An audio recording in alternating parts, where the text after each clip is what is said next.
Hi everyone, it's Roger and James here from the What's on Disney Plus podcast. In this episode, we're going to be talking about some of the stuff that's been announced at the recent Television Critics Association. There's some bits and pieces.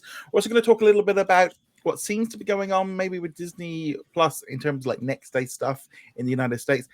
And since it's been about 3 weeks since we recorded one. It's the first one of the year. We've got so much stuff we've been watching on Disney Plus. It's just going to be a lot of us just talking about what we've been watching. So if you haven't already done so, make sure you do subscribe here on YouTube. You can also subscribe on the audio platforms. Go check us out over at What's on Disney Plus. Follow us on Facebook, Instagram, Twitter, etc., and so on. So let's jump into it. So it's kind of weird. I'm trying to remember what to do today. It's like it's been a while. But let's start off with some of the big news because we had Television Critics Association, a couple of big things that got announced yesterday. Are you a fan of U2? I like some of their older music. I haven't heard any of the recent stuff, and by recent I mean anything since like 2000. So yeah. I don't know. Yeah, I'm kind of in the same boat. It's like I liked it for a while, and there was a lot of stuff they did, but it was all that was all around like Batman Forever. I know like when that one came out, but they've got a new special coming out on St. Patrick's Day on March the 17th. Global special. Bono and Edge go back to Dublin and meet with David Letterman, and they have a discussion, and we see some of the music and stuff from their new album and bits and pieces. Yeah, I mean, it's like after the success of like Elton John and the Beatles and Taylor Swift and Olivia Rodrigo, it kind of makes sense that they kind of maybe are looking at this going, let's make some money. I'm going to check it out. I like it. I'm not going to lie. I did watch the recent, was it If These Walls Could Sing, or as I like to call it, if I could just watch these walls dry. Because I really didn't like it. I thought that was as dull as dishwater. So I'm really hoping this one's a lot better.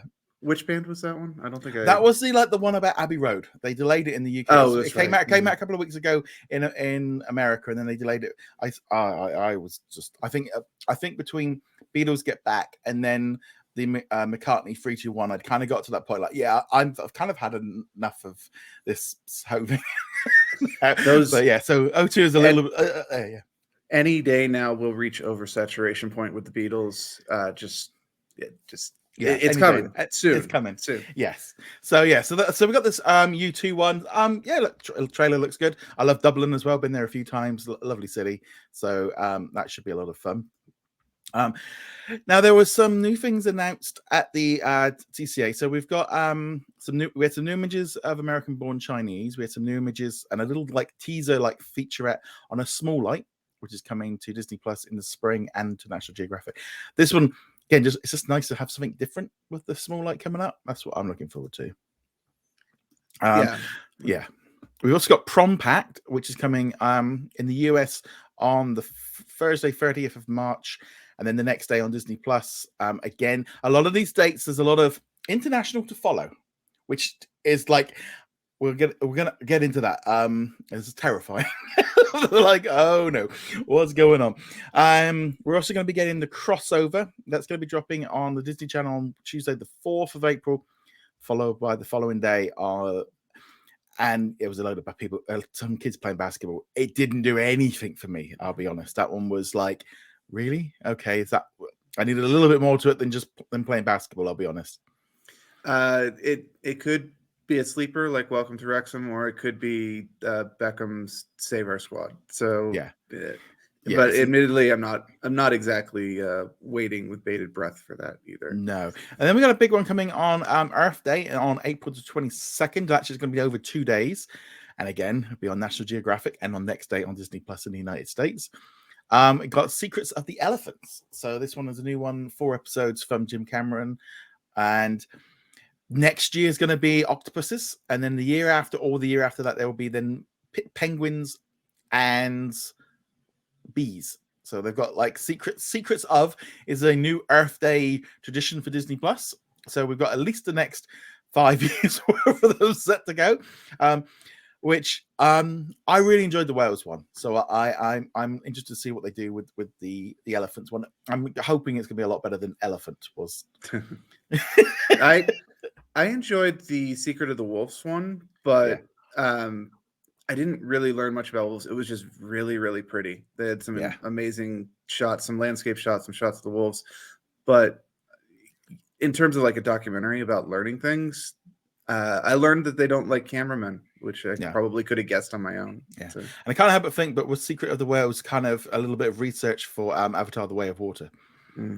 Yeah, kind of game. So there's also going to be our Titanic 25th anniversary coming out next month as well, with the film being re-released in cinemas. Because obviously with Titanic, it is a 20th Century Studios film everywhere else but North America, where it's Paramount. So there's a little bit of a mixed one. Hence why they took it off Disney Plus before Christmas. They did the Avatar trick of, we're going to re-release it, so we're going to whip it away so you can't remember it.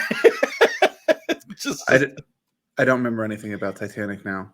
It's gone completely. So, I guess I'll have to go see it. Yeah, I mean, I hate to break it, but there's a point where it hits an iceberg. But yeah, so that it was just like, I don't believe you. I'll have to go see it to find out. Yeah, they also announced some more National Geographic stuff coming. There's going to be some documentaries on Katrina, another one on a tsunami. They're going to tie in with the 20th anniversaries of those events, so they're a couple of years away. Also, Underdogs, a brand new series, 10 episodes with Ryan Reynolds doing the doc.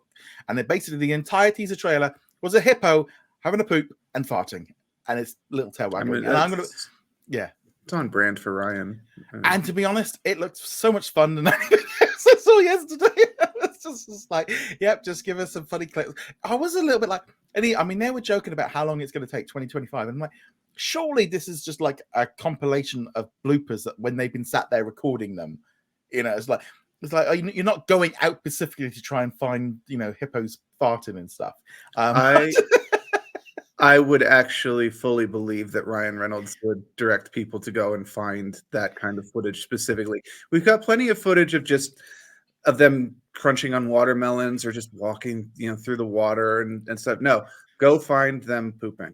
And that, I could see him doing that, honestly. It was funny, and there was that kind of thing. If having done an African safari of just like being sat there for like half an hour, 40 minutes watching it like hippos and stuff. I just love the fact it was just like one single shot of just was its tail waggling. But that's my kind of humor. I enjoyed it. It was definitely for me. So there's been some like as of the time of recording, we've still got Hulu's day to go. There's been lots of FX shows and stuff they've been talking about. The Alien series is set to film later this year. I mean, this is now, and they announced this in 2020. And here we are in 2023. Oh, they're going to start filming soon. It's just like, yeah, okay, I'll believe it when I actually see a teaser trailer. That might be the, yeah. I mean, it is fair. They announced it in the middle of COVID when no one really knew how filming was going to go. They probably wanted to wait until a lot of the restrictions were out of place so they wouldn't have to do a lot of restrictions on set. Well, a lot of it seems to be down to the main guy that's making it. It's making the next season of Fargo, and that was kind of the priority to do first. But yeah, so we got that one. Also some new ABC stuff. There's a new History of the World Part 2, which is coming out. It's been confirmed for Hulu. I think it's coming over like a few nights at the beginning of March. It was announced on Canada's social media, but they whipped it off. So I'm guessing it's the same time. They maybe just didn't want to put out the announcements on that one. Have you seen History of the World Part 1? A long time ago. But it's Mel Brooks. I enjoy pretty much everything Mel Brooks puts out. It has been a long time since he's written something, though. I think the last one he did was The Producers, which was a remake of one of his first programs. So it'll be interesting to see if his comedy, or if he still has the touch now, because I love a lot of his old ones: Blazing Saddles, Spaceballs, Robin Hood Men in Tights. They're fantastic movies. I love Spaceballs, but I think that was mainly due to the Star Wars comedy side of things and Rick Morales. Robin Hood I wasn't so keen on. I watched this trailer, and it's not good to me when I watch a comedy trailer and you don't even snigger or even have the slightest bit of, oh, that was funny. It's like, oh, look, celebrity, and they're dressed up as somebody. It really kind of hit me personally, but I'm going to give it a go, because I'm going to kind of, it's like, this is either going to work for me, or it's going to be a total just meh. I think it will depend on whether or not you like those particular comedians involved. And I looked at the list. I was like, I don't know half of the people on it, and the ones I do generally aren't funny to me. So I'm even though I've liked Mel Brooks's work in the past, that's kind of why I'm hedging my bets a bit. Like he hasn't worked in the industry for a little while, you know. I have to. I'm a lot less enthusiastic about this than I should be for a Mel Brooks production. Now, it was interesting with the TCA, where it was very much like, you know, it's very US centric. That's the first thing. It's not really an international thing. What really got me was like the Disney side, because it was like, here's some Disney Plus stuff. I mean, they mentioned like American Born Chinese, and they had little panels and The Bad Batch, etc. But all the announcements were like, okay, so they are fully going back to National Geographic. It goes on National Geographic and Disney Plus, and Disney Channel stuff goes to Disney Channel and to Disney. I mean, whether or not they want to get into this next day thing and kind of is it like blending the lines between Hulu and Disney Plus and just trying to, you know, make people more aware of it? Is it a kind of a financial thing of, which is where I think it is, of let's move it over to the linear budget, and it's a linear show, and then when they pay, streaming pays very little for it, just to kind of offset the cost a little bit. And I think it's more of a tax dodge. But I really don't like this for a couple of reasons. First off, I do not understand the whole concept of, let's put it out on Tuesday, but we're going to put it onto Disney Plus on Wednesday. Why not just do both? Because the whole idea that, you're going to take people away from streaming or from linear, like, are we really at that point still where it's like, that's my viewers and you're not having them, and no, they're not. It's like 4 years on, it feels like a big step back in some ways.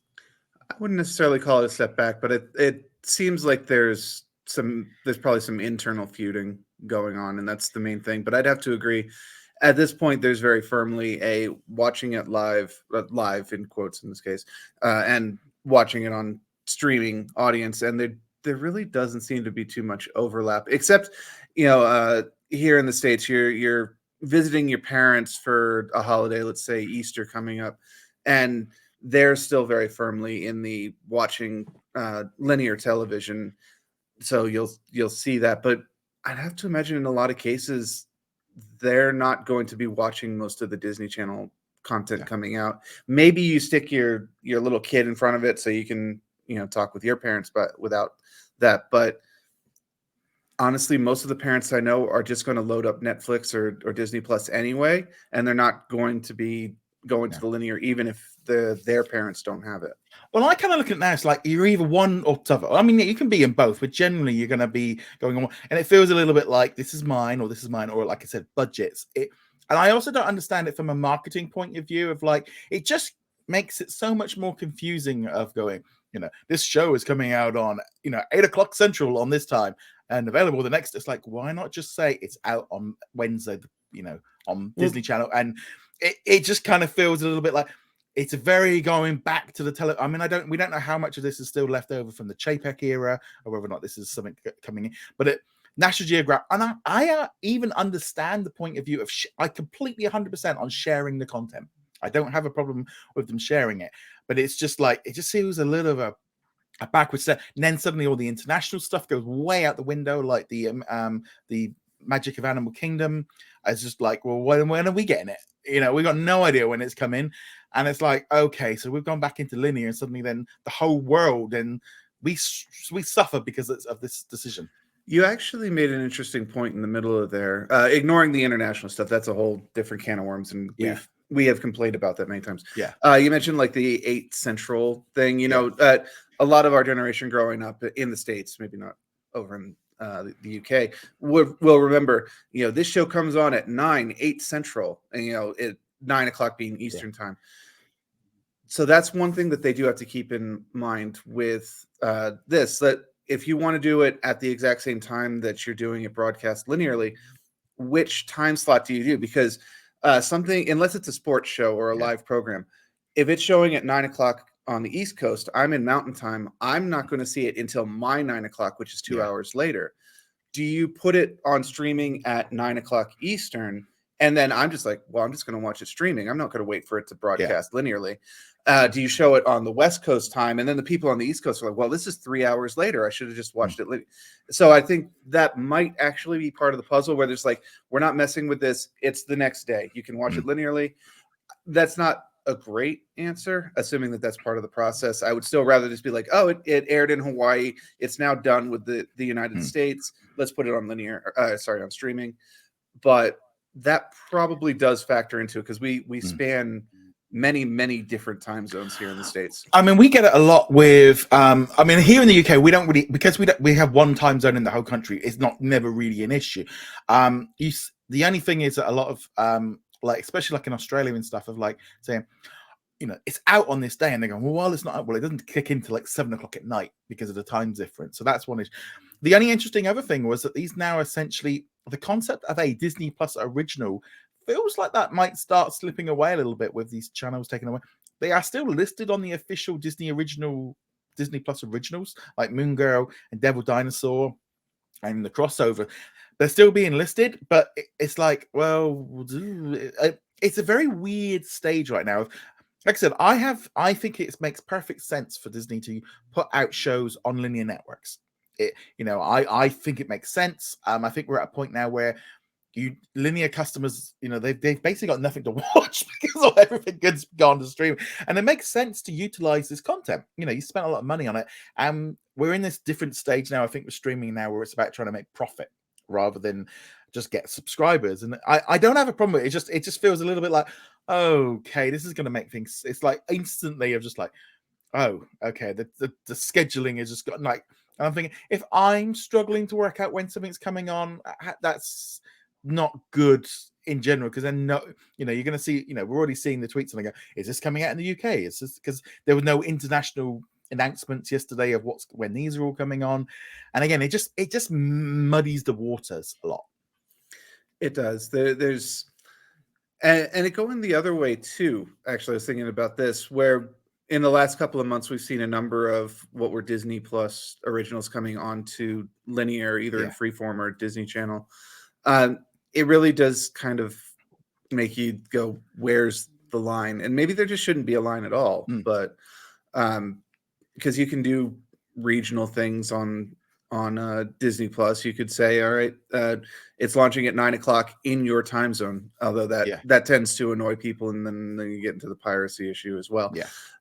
So there's no perfect answer here, and obviously we will probably see a lot of experimentation going on in the next couple of years as Disney and Paramount and Warner Brothers all try to figure out what is the right way to do this. And unfortunately, the right way for the company and the right way for the consumer is not going to be the same, probably. No. And everyone's got, like, I mean, I've had people comment saying, well, if it's on linear, I don't want, it's almost like linear is like a bad word. It's like, well, if it's on there, that means it's rubbish. Like, no, it's for us, our generation's like, television's the core. It's like whether or not I'm watching, and that most of the time I'm watching it on the same device, on the same screen. It doesn't really make any difference. It just feels to me, I think from the scheduling point of view, it just messes it up a little bit. Like internationally, it just becomes a mess of, you don't know what's coming out. And the trouble is as well with the social media is, if it goes out on the official Disney Plus Twitter or the official Disney Plus YouTube channel, and they could say, well, you could put it on the English. Well, like the UK Disney Plus YouTube channel, everything's unlisted. There's never anything but so you'd only see the American version.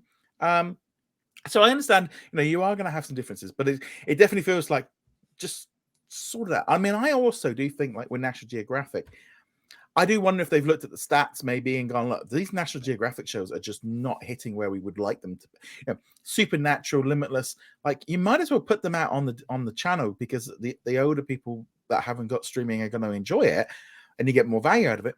But are younger people tuning in for those kind of documentaries in the same number?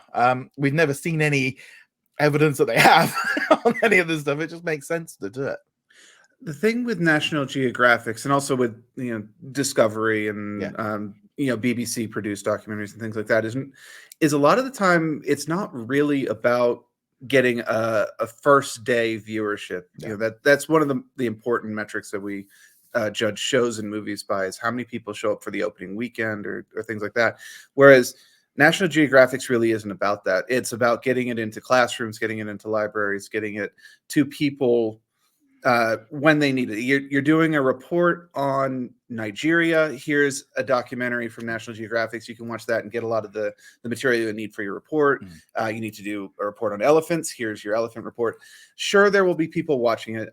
Honestly, even if I wasn't doing this podcast, a lot of the National Geographic documentaries I'd be watching, if not the day they come out, then within like that first week period. But not everyone's like that. In fact, most people seem to not be. But it's judging by different metrics. But that does mean, I think, that's an argument for put it on as many platforms as you want right at the beginning. Don't worry about exclusivity. You can watch it over here on the National Geographic's channel. You can watch it on Disney Plus. Heck, we put the DVD out and we sent it to all the libraries. You can watch it at the library. Well, interesting enough, actually Hulu's been doing that. A lot of National Geographic stuff is being dual released on both. Obviously since the new year, they've been really pushing this like Disney Plus Hulu ad bundle for like $9.99, and they've been putting stuff on there, and also kind of they're only limited or something. But to me, it's starting to me it feels like now we're at a point where they are trying to blur the lines between where one ends and where one begins, get Hulu people used to Disney stuff and have access to Disney Plus originals. And then Hulu was also, I mean, they've not had a lot go over to Disney Plus yet, but I think we might see more of this. And like with the network channels kind of like next day on Disney Plus, next day on, I can see, well, this might be a retraining exercise for a little bit. Like even putting out advertising the two together, just the two, kind of forgetting about the sports aspect. And I think, it's just mentally just playing with people. You mentioned that. It's interesting because I have noticed recently that when I'm seeing ads for them, I'm either seeing for the bundle, Hulu and Disney Plus, or I'm seeing ESPN as its own thing. I'm not seeing the triple bundle. I'm actually getting annoyed at the dual bundle though, because I'm like, I have Hulu, I have Disney Plus. Stop advertising it to me. Obviously, I'm talking about targeted ads on the internet, not the random billboards. I'm not going to go yell. I already have them. Change your billboard. But and also you do sometimes like with YouTube and stuff. You go, look, I've skipped this ad 50 times, or even worse, I've already got this product. I don't need it. Then I keep skipping it. But yeah, so that's something I just thought we'll talk about a little bit. But it does seem a little bit. So it's again. Let's take the rule book. It's out the window. It's gone. It's definitely out the window. Right. Okay, so let's now talk, before we go into what we've been watching, let's do a quick shout out to our Patreon and YouTube channel members. So hello, a big thank you to Sarah for your continued support. I'm at the platinum level. Also big hello to Andrew, Elliot, Jacob, Caleb, Red Marsman, Aero. We've also got Cody, and we've got Daniel, Darren, The Juice, Lauren, Paul, and Babak. And we've also got Jonathan, DJ Frosttop. We've also got Ben, Tim, Chuck, David, Mahmoud, Raphael, Adam, Dana, Ricky, Dave, My VCR Still Works, Bina, Joshua, Martin, and Sarah. Thank you so much. We'll have a live chat coming up on Sunday night this week. Next week's will be pre-recorded. Got some interesting interviews coming up in the next few weeks as well. So let's jump into what we've been watching. So let's start off with the big one, Willow. Willow's finished. What did you think of this series? I haven't finished Willow. It was not intentional. I have not seen the last episode. It's just that since the beginning of the year, I've been very busy with travel. So I watched episode 7. I really liked where it left off on episode 7, but I haven't seen episode 8 yet. So I don't know how it finishes yet. No. They're a little bit of a spoiler. They look like a little mid-tease for 2 more volumes or 2 more seasons, and it ended on a cliffhanger. I don't want but the thing is with this one is it feels a little bit like this was a show when I watched the first few episodes. I really enjoyed it. I said it was one of the best shows I've seen for a while, and I really enjoyed it. And then in the middle, it felt like a video game where I just had to keep going off and doing side quests to level up until I was ready to get for the final. I was just like, right, we need you now to go over to that person. We're going to send you into a forest, and we're going to let you do a little story over there. Okay, now we need you to train up, so we're going to send you on a boat ride right through for the entire episode. We're just going to have you in the volume and just whizzing across the town. And there was another one of like, okay, now it's just another fetch quest, and just like, wow, we really could have squeezed this down a few episodes. It felt, and both my mum and my wife have both said, I'm a bit lost with this now. The side quest, like they forgot why they were, who were they to go with, what the point was. I can't disagree with that. I think I'm enjoying it a bit more than most people are.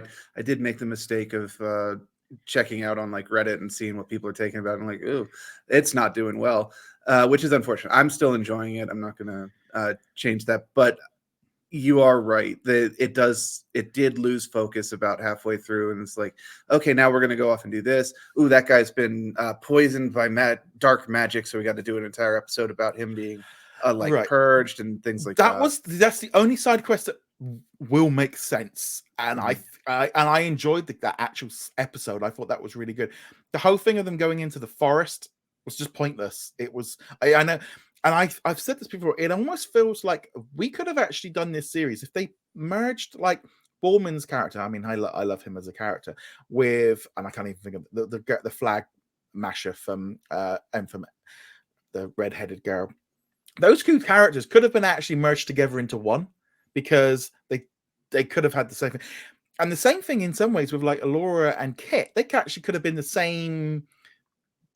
It's almost that thing like there's too many characters and it just didn't really need all of them, and their side stories. I don't know. It's kind of one of those. I know some people like really didn't like the music at the end. It did feel a little bit weird having an MTV song at the end of the finale. That was a little bit odd. And they go, because I remember when we were sat there and it got to the end, and it was like suddenly like Metallica, and I'm like, and I went, that's Metallica Enter the Sandman, because it's the first time I'd noticed it. And then suddenly like they're doing all these like random songs and going, it doesn't fit the tone. And other people didn't like it because they were all talking modern. Right. It was like, it's a fantasy, but we're all going to speak like we've all just come out in like Los Angeles high school. That was definitely something I noticed too. I had no problem with the music personally. In fact, I found it to be kind of a fun way to end the episodes, but I do understand people going, why are you doing, Metallica at the end of what is supposed to be a fantasy series? I think every series? song should end with Metallica. Maybe not everyone, but certainly most of them. Yeah. But either way, I get that. And then there were points in the series where the dialogue, which is like, wait, what'd she say? That, huh? And you'd get those moments too. So totally valid criticism as well. Yeah. It felt like tonally they weren't entirely sure, because they'd have these moments where they would lean into it. This is fantasy. It's people are going to die. We're going to lose characters, things like that. But then at the same time, you'd have like the two women living in the woods, and you have this random side quest. Yeah. I get what they were going for with that story. It's supposed to be, her meeting people, regular people, and having her perspective changed. And actually, I kind of liked the whole sequence, but at the same time, you could have done it a lot better. Yeah. It's a bit. It's interesting. The viewership hasn't hit the Nielsen streaming chart at all, which is never a good sign. The discussion about there's a lot of people that are enjoying it, and I think it's kind of this weird one of like the people that are watching it are enjoying it. The thing is, I am really hoping that Disney kind of go, we are going to do those other 2 seasons. Do not do a Netflix on this. You can't. If you were going to do a Netflix one, you should have edited out that ending and just left it with a cliffhanger, because you've already now teased these other. The only thing I would say to them is maybe cut the episode budget, but also cut maybe the episodes down to 6 or even 4 or 5, and just kind of get maybe it out and kind of speed it up a little bit, because it's still got chance, and it's a franchise. I think I definitely would like to see it come back, but at the same time, it does need some tweaking. And it's kind of funny because I feel this is some of the issues sometimes with Disney not really being able to do pilots the same way that they used to. This could have done with, I don't know, a little bit of tweaking. Hopefully they take it on board. Yeah, I understand a lot of people's complaints with it. I recognize it's not a perfect series. I still stand by it. I enjoyed this quite a bit. It's one of my favorite series from Disney Plus so far. I definitely am holding it up as one of the ones that I will, if I ever go back and rewatch something, this will be one of them. And if they do season 2 or 3, I will probably rewatch season 1 in anticipation. That said, it's an imperfect series. It's not going to be for everybody. I still enjoy it, so it gets my recommendation. But I will understand if people are like, nah, you know what, it just didn't click with me. No, so there we go. So we had another series this past few weeks launched, National Treasure: Edge of History. So I'm up to date. I literally just watched the latest episode this morning because I went to put it on last night, and my wife said to me, "Do I have to watch this rubbish anymore?" And I'm like, "Do you want me to carry on without you?" Yes, carry on. At which point the show has now been delisted from it's now, because it's along the lines of, it has got rather CW of just a bit. It was so much promise, so much. I'd honestly, now a friend messaged the other day and, shall I watch the original movie? I said, I just forget the series, just watch the movie again. And Yes. So like Willow, I haven't watched it. Unlike Willow, that was by choice. I stopped watching after the second episode. I tried the third episode. We're going back, like 3 weeks now? Yeah. I tried the third episode. I think I even talked about it like briefly in one of the last recordings that we did before the New Year's break. And I just like, I can't watch this. It's so bad. It's really bad. I mean, it's like this week's episode of just like, you could see the twists turning before, you could see the like what the like the heel turns or the check, whatever you're like, oh, you can see it. It's all coming a mile away. And it's I still think it's okay in terms of like, it's easy to put on in the background while you put. I think it's still a lot better than like Turner and Hooch and stuff, but it's just like, this is just not National Treasure quality.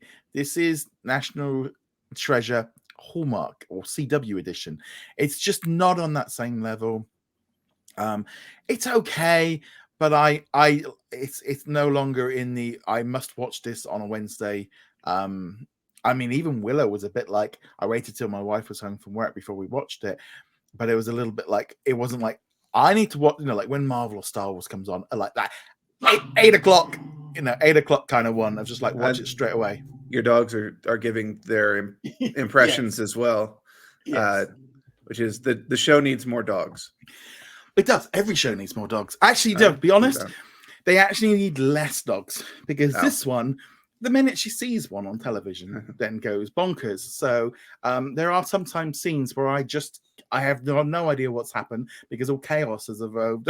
And I've either fast forwarded it, or just kind of just missed the entire thing while I was trying to settle her down. My only question about the show at this point is, has the guy who is obsessed with shoes done anything useful yet? He was bugged in his shoes. That was one thing. They put some bugs in his shoes. I assume we're talking about like tracking bugs. Yeah, tracking bugs. And then the kind of the boyfriends of old still kind of creeping around. Like, is he either just really obsessed, or is he just not over her, or is he working for Billy? He just never. And Catherine Zeta-Jones is just like, it's just so, I don't know, it's like a Bond film from the 70s. It's just so over the top kind of. I would rather watch a Bond film from the 70s, to be honest, because at least those understood. Most of them, some of them did not. They understood what they were working with and what the audience was expecting, which is some really campy stupidity. It's a little bit of a shame. Now, have you been watching The Bad Batch? I have. I'm actually caught up on The Bad Batch, which is 3 episodes so far. So I'm still not like super into it. It hasn't clicked with me the way Clone Wars did or Rebels did. But I think this was a stronger start to the season than season 1 was. It's already starting at a higher point and so far maintained it. I liked all 3 of the episodes. The biggest problem I still have, I don't care about any of these characters. I don't even care about Echo, who's coming from Clone Wars. He feels like a completely different character than when we had him in Clone Wars, which is fair considering the amount of trauma he's gone through. He's going to be changed, but I'm just not connecting with any of them. Someone put on a comment today on the thing of going, like, what would you do to improve Bad Batch? Like, leave Omega on a planet. That was part of those first 2 episodes. They're like, ooh, if we pull off this job, then we can go and do other things, and Omega can be taken care of, and we don't have to worry about them anymore. And like, please, just please. succeed in the job. Yeah, I know this whole thing of like, they want to tell it for, this for the kids to be able to connect with the characters, and there's like, I'll be honest, I haven't watched any episodes for weeks because Disney actually provided pretty much the entire season. So I'm like maybe about episode 7 or 8, and I kind of got to the point like, look, I'm going to stop here because I'm gone so far in advance that I can still watch some of the other episodes. But it's a bit like, yeah, I don't know. I don't even know what episode 3 this week was because it was just like they all blended together. So episode 3, just for reference, was we focused again on Crosshair, the one who went traitor in season 1 and is working for the Imperials, and so he was. They were going after a budding rebel colony. It's not rebels yet, obviously, but and they brought in a whole bunch of the droids from Clone Wars, and he got to be a badass basically for the episode, which actually worked pretty well. It reminded me of some of the darker episodes of Clone Wars, and Commander Cody was in there as well. So that was that episode. Honestly, it's probably my favorite Bad Batch episode so far. That's including season 1. Yeah. So that's the Bad Batch. Also happened to this past week, Welcome to Chippendales. The entire season dropped. Now, I'd seen like the first 5 episodes like 3 months ago. Because I was lucky enough to interview some of the cast. And I then had to wait. Like, it was really because I then had to wait for these last 3 episodes. On Wednesday night, they dropped, obviously, those. I watched the 3 episodes back to back. I binged the last 3. I love this series. I don't know. Have you had a chance to watch it? Yes, I watched it as it was coming out here in the States. This is again the complaint that we have about international versus domestic, domestic being America in this case.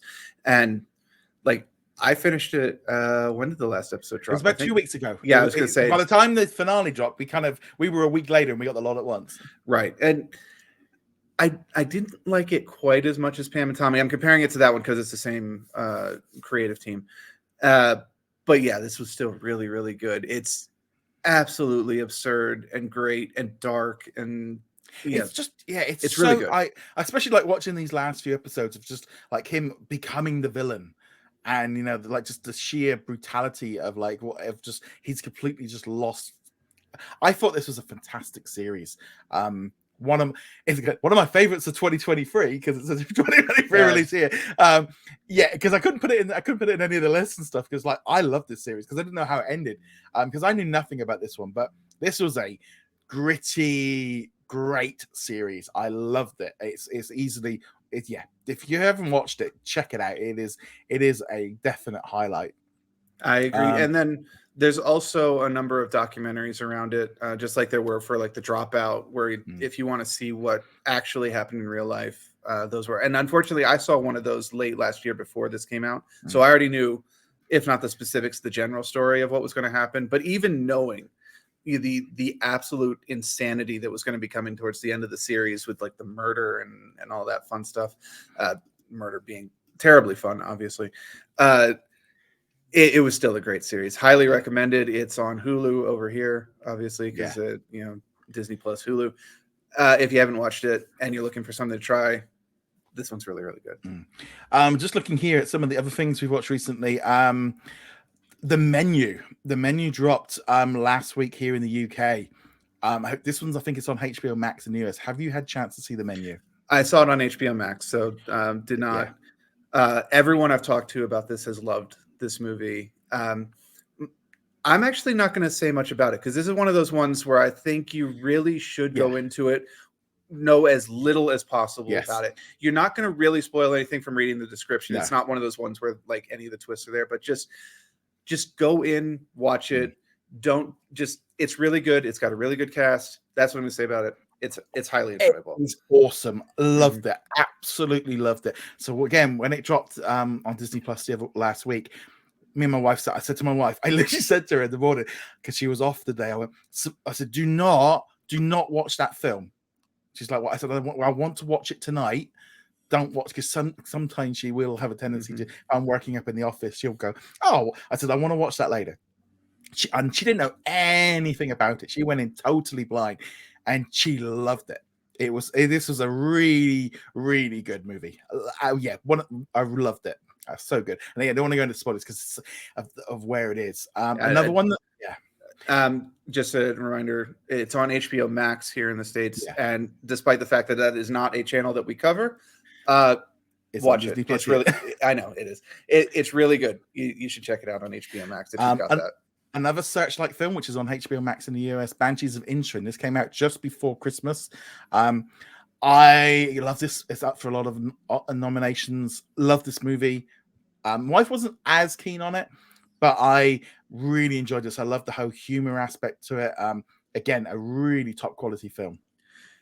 So this one, if I remember correctly, is also by the guy who did I'm blanking on the name now. In Bruges, right? Which it has a lot of the characters from a lot of the actors, sorry, not the characters, from In Bruges are in it as well, including Colin. Just like that movie, it didn't quite click with me as much as it did with a lot of people, but I can see why people enjoy it. And mind you, I saw this like 4 weeks ago, so I barely remember most of it. I still am going to recommend it, especially if you liked In Bruges, which was a solid movie back in the day. But I'm not giving it as high a recommendation as say The Menu or Welcome to Chippendales. This may be a little bit lower. It's much weirder. Yeah, it's good. It's a good movie. I'd say kind of say like a 4 out of 5, where The Menu was like 4.55. The Menu, I'd go 5.5. Honestly, I'm going to put that one down. That was a 5 out of 5. Yeah. Also, just before Christmas, on Christmas Eve, we got Strange World. A totally forgettable movie. I watched it. I don't remember it. I watched it while I was building some Lego. I was building this house, the train station behind me. It took me all Christmas Eve. So I put it on. It was there. It's fine. My wife watched as well. It was like, there's nothing wrong with it. There's just nothing interesting with it. It's just very vanilla. It's a vanilla. It's unfocused. It was hard to figure out like what the core plot was. Obviously there's several different plots going on. It's following different people over time, but it's like, what is the story here? And at the end of the day, I don't remember. I couldn't tell you what the core story was anymore. Well, I think the cool thing of it was is basically on the lines of we got to look after the planet. That's kind of that's. But they don't convey that in story form. No, it's a bit just. It's very pretty. Blair. It looks gorgeous. I don't think it's terrible. I don't think it's like, but it's like it's not a movie where it's like, oh, it's like with Luca where I was just like, oh, I love that, or Raya and the Last Dragon where I was like, oh, that was a beautiful film. I love the music. Strange World was like, you could have done this for so much cheaper with no Hollywood actors, and it would have been the same story. It was just generic, and I can see why Disney did not spend as much money advertising it, which is kind of ironic because if they do advertise something and it's not good, they lose a load of money and people are annoyed, and if they don't advertise something that's not very good, they get annoyed. And if they it was one of those things like people are just gonna be annoyed with this no matter what. Well, I think people were also kind of annoyed too because it came out around the same time as Avatar: Way of Water. It's like, well, we're putting a lot of money behind Avatar, and we're not putting any money behind this. $2 billion, $2 billion at the box office, and 20 million. I still haven't like seen one week of Avatar is like one day of Avatar is like more than Strange World, and that is an amazing movie. But the other problem, of course, that we've noted many, many times, not about Avatar, but Strange World and Disney releases in general, is they don't seem to have a whole lot of confidence in their stuff. And that's not specific to Strange World. That's also Raya. That's also even going back to like the original Frozen and everything that has come out in between. They don't get the budget, and kind of Disney waits to see what the reaction is before deciding whether they're going to. It took forever for them to get Frozen merchandise out there, and now, of course, we're just like, stop, please stop. Yeah. Like same with Grogu. Remember that we see him at the beginning of episode 1, and like, oh my god, I need a baby Yoda. I need a doll. I know. And now I was talking to my friend the other day, and like, I am so sick of Baby Yoda. And like, look at this giant changeover that went, and Disney. It's either flood or famine with Disney. Yeah. Yeah, they have a tendency to do it. Speaking of movies like that, and we had Encanto at the Hollywood Bowl, came out on just before Christmas or before New Year's Eve. Loved it. I think I've actually watched about. I think I've put it on like 4 or 5 times. It's great just to put it on in the background, listen to the great music, great performances. Kind of again took me a bit back to D23 when the cast performed. We don't talk about Bruno. Loved it. I mean, the fact that I've put it on, like, that's the thing of music now, isn't it? You can put it on and just, I literally put it on and put it on repeat because I enjoyed it. I mean, I'll honestly just listen to the CD in most cases, Yeah. but yeah, this is good. If you liked Encanto, and I know a lot of people, yet again, talking about a film that did not get a whole lot of marketing behind it before it came out.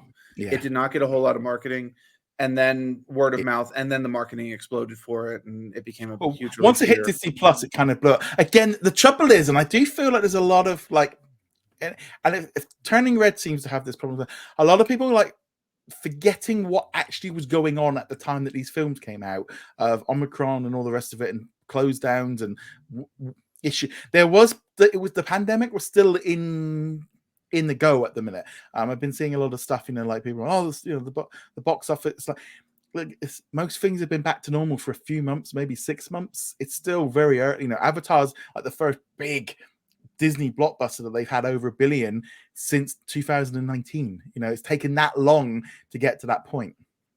I still see people going, oh my god, I can't remember the name, the one with Chris Pratt and Guardians of the Galaxy. No, not Guardians of the Galaxy. The Pixar movie that came out right at the beginning of the pandemic. Onward.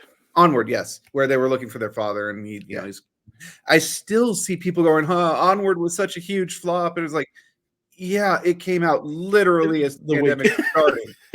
Of course, it was going to flop, and it's no fault of the movie. Or Black Widow did like terrible at the box office. Like, it was in the middle of the pandemic. Yeah. They're probably the same people that are now convinced that Avatar's box office is entirely made up and is all a big bit of fakeness, and it's not real. And no one's going to see it, apparently. Well, I haven't gone to see it. Admittedly, you look at the numbers for Way of Water, and you're like, wow, that it did a lot better than I was honestly expecting it to do. I know a lot of people have got the fact that my wife turned to me and said, I want to see that film. But she's literally on the lines of, I can't go to our cinema because the seats are so uncomfortable. And I said, well, we can go to an IMAX in the city near me. And she was like, and then she goes, well, yeah, but it's a free 4 hour plus an hour there and back with the dog. And it was just like suddenly went into like, it's just no. But it was the fact that my wife said I would actually like to go see it was like, okay, this means that it's gone into a different level of.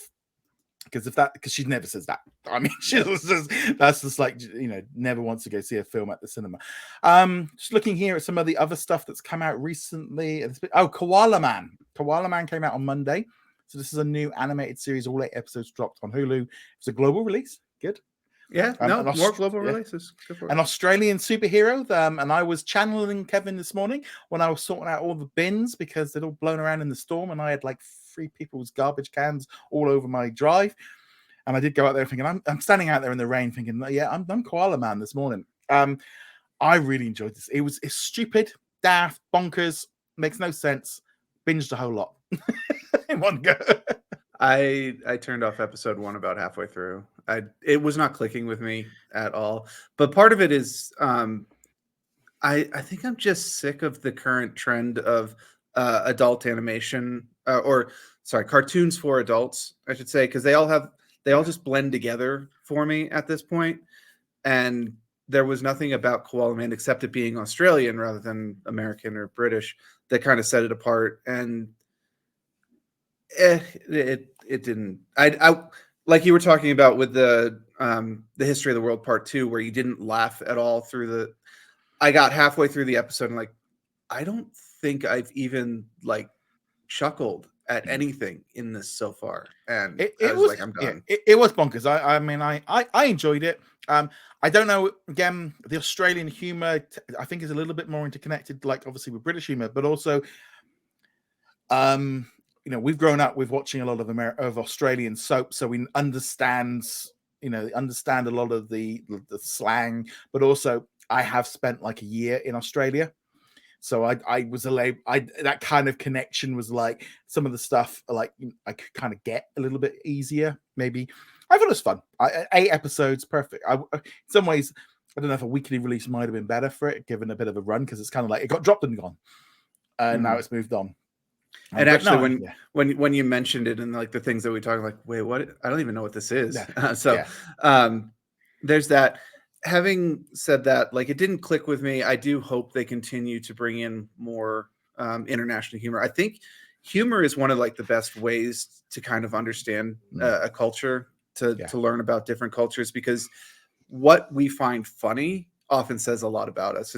And Koala Man didn't click with me, but at the same time, I love stuff like What We Do in the Shadows, Thor Ragnarok, the stuff that Taika did, and that's very New Zealand, Australian humor, and I think those are hilarious. So this may not have clicked, but I'm sure it will with other people, and just getting exposed to products of different culture.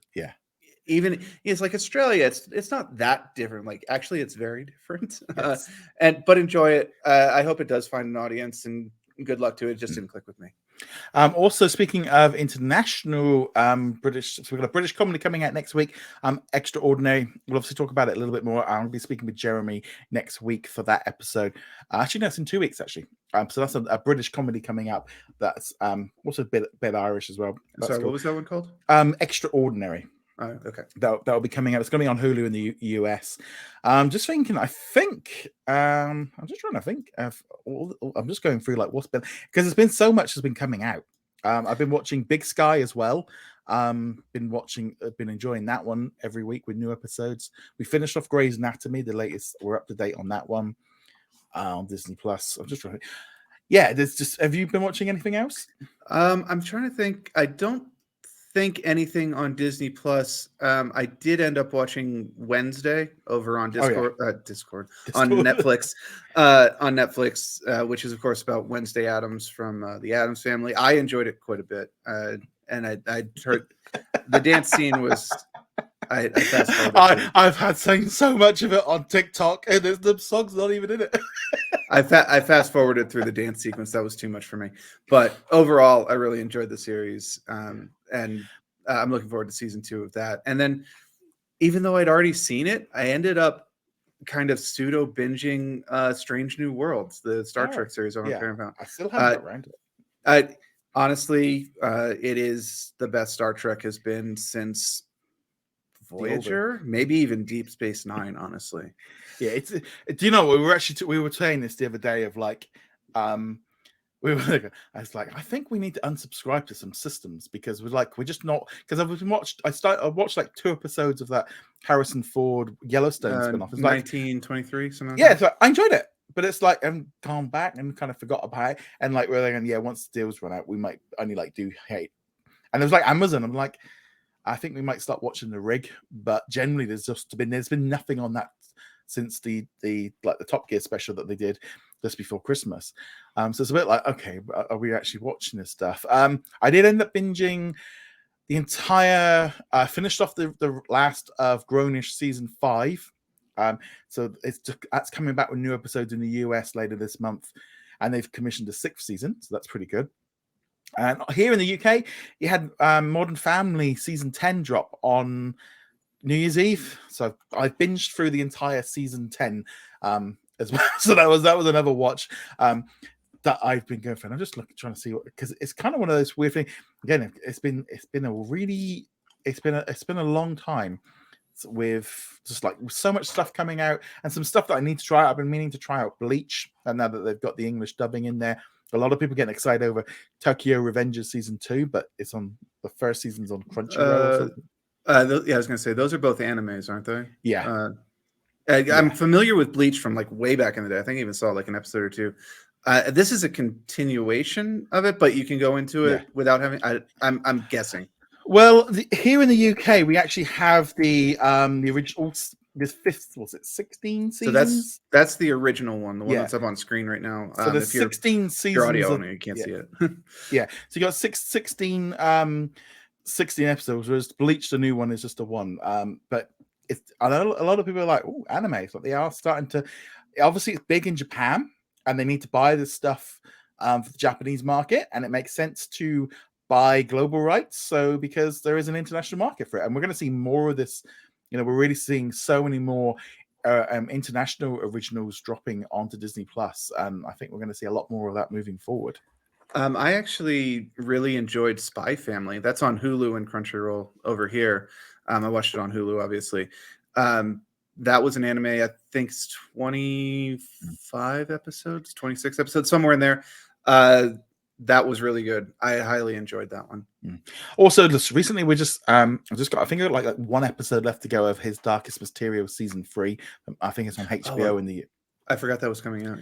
Yeah, and also Death in Paradise. That's another show. But so it's kind of that weird thing of just like having time to watch all these things, especially with all these when you start getting in on Disney Plus with so many different series. And it's great. It definitely, because it's kind of a lot of with the prices going up, because HBO Max has gone up this past week in the US. And people, everyone's starting to look at that budgets and stuff, and it is that kind of feeling of like. It's like now of like, if you're only in there for Marvel or Star Wars and you're on a monthly commitment, it's like you might as well just jump out, come back. When Mandalorian comes back in six weeks' time, it'll be a lot of fun. I mean, we got Black Panther, Wakanda Forever coming out in a couple of weeks. Did you see that at the cinema, or did you? I did see that one at the cinema. We talked about it back when it came out. That ending still bothers me. Not the Stinger ending, but the final fight on the ship. I'm just like, this is one of the stupidest fights in the Marvel universe. Talk about putting all your eggs in one basket.